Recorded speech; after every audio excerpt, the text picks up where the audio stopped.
Les médias officiels forment ce que j'appelle le quatrième pouvoir de l'oligarchie. C'est-à-dire que vous avez l'oligarchie en 4 pouvoirs. Le pouvoir politique, le pouvoir économique, le pouvoir administratif et judiciaire et le pouvoir médiatique. Aujourd'hui, vous avez des médias qui ont été rachetés par des milliardaires. Vous imaginez bien que dès lors que des médias appartiennent à des milliardaires, leur ligne idéologique et politique sera forcément défendre les intérêts de ceux qui les possèdent. Donc ces gens-là... Donc ces gens ne sont pas indépendants. Ils ne sont pas indépendants. Parce que dès lors qu'un journaliste ose me dire qu'il est indépendant, alors qu'il est salarié privé en CDI, vous imaginez bien que, imaginez sur BFM, vous aurez un journaliste qui dirait bah écoutez, je trouve qu'il y a des vertus, je sais pas moi, dans le communisme. Vous croyez qu'il va continuer à présenter son journal? Non. Parce qu'il va à l'encontre de la ligne idéologique de celui qui possède le journal. Donc quand les journalistes disent qu'ils sont indépendants, ce n'est pas vrai, ils ne sont pas indépendants. La preuve en est, dans le traitement médiatique, on voit bien que systématiquement, là regardez, on est en plein délire. Imaginez Kim Jong-un qui ferait des discours pendant 7-8 heures, qu'est-ce qu'on dirait pas? On dirait, bah c'est la Corée du Nord, on est dans une dictature. En France, on a un président qui monopolise les médias, qui est retransmis en direct pendant 7 heures. Et on ne trouve rien à redire. Et surtout, on nous dit que c'est un débat national. Mais monsieur, vous savez ce que veut dire le mot débat? Débat, vous et moi, nous débattons. Et c'est un débat contradictoire.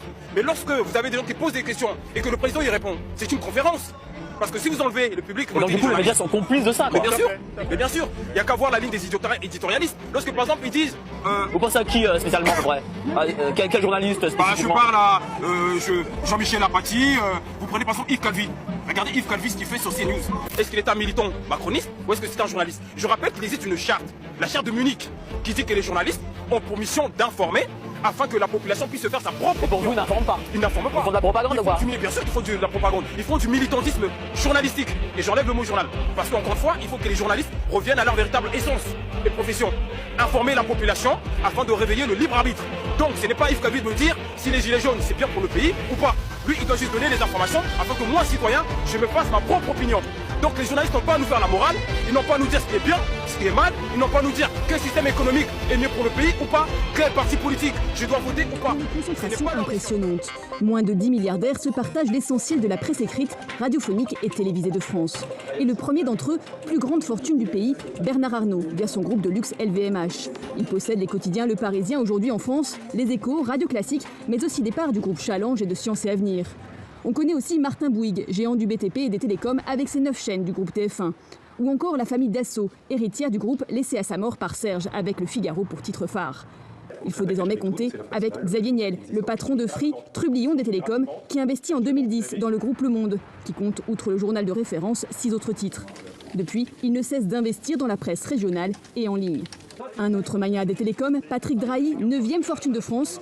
Après le rachat de Libération, le patron du groupe Altis, maison mère de SFR, se constitue vite un empire médiatique avec Next Radio TV et ses stations RMC, BFM et BFM TV. Avec son argent, il importe aussi ses méthodes de gestion.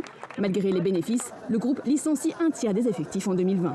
BFM TV est une chaîne très rentable, RMC est une radio très rentable, toutes les entités produisent du bénéfice, on ne comprend pas pourquoi on veut faire ce plan. Et d'ailleurs, quand on pose la question à la direction, ce qu'ils nous répondent, c'est que c'est un plan par anticipation de ce qui pourrait éventuellement arriver par la suite. C'est une autre grève qui marque la reprise en main du groupe Canal+ par l'industriel Vincent Bolloré via Vivendi.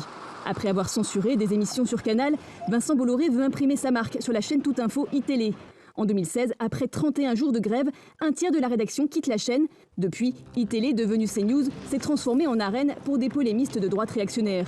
Une Fox News à la française. 7h08 sur Europe 1. Et l'inquiétude pointe désormais chez Europe 1. Vincent Bolloré s'est lancé à la conquête de la radio du groupe Lagardère, l'une des plus écoutées de France.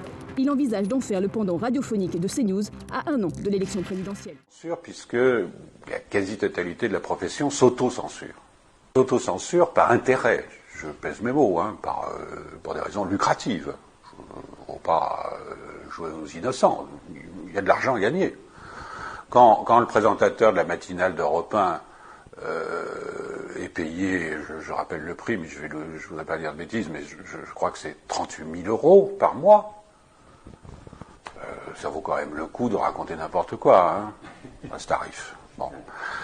Et en dessous, on s'auto-censure, c'est le contraire, c'est par peur d'être viré, tout simplement, parce que les journalistes ne sont pas tous forcément intéressés par l'argent, il y en a tout simplement qui gagnent à peine leur vie, qui n'ont pas l'intention de se retrouver au chômage, donc le système est bloqué de ce fait, et il n'y a pas besoin d'envoyer de la censure, c'est une auto-censure. Bon. La deuxième chose, c'est que le système est plus efficace dans la mesure où il y a le copier-coller, pourrait-on dire, c'est-à-dire la reproduction sur des sources apparemment diverses du même discours. Quand l'opinion est confrontée au fait que l'article du Figaro est finalement le même que celui de Libération, qui est finalement le même que celui de l'Obs, alors qu'il s'agit là quand même apparemment, et qui est le même que celui du Monde, alors qu'il s'agit de sources bien différentes, avec, dit-on, un pluralisme, une diversité, mais tous disent la même chose. Et donc le public se dit c'est la vérité, puisque des organes aussi différents l'un que l'autre disent la même chose. Sauf qu'ils n'ont rien de différent, ils appartiennent tous à des milliardaires, qui eux sont copains entre eux et n'ont pas besoin de se consulter pour dire la même chose, c'est dans leur cerveau. Donc, à l'époque, quand l'ORTF disait quelque chose, vous aviez l'Express qui disait le contraire, vous aviez l'Humanité qui disait évidemment tout à fait différemment, vous aviez le Nouvel Obs qui était un journal qui pensait différemment, Le Monde dirigé par M. Beuve-Méry n'était visiblement pas gaulliste, etc. Donc là vous aviez une vraie pluralité d'informations qui aujourd'hui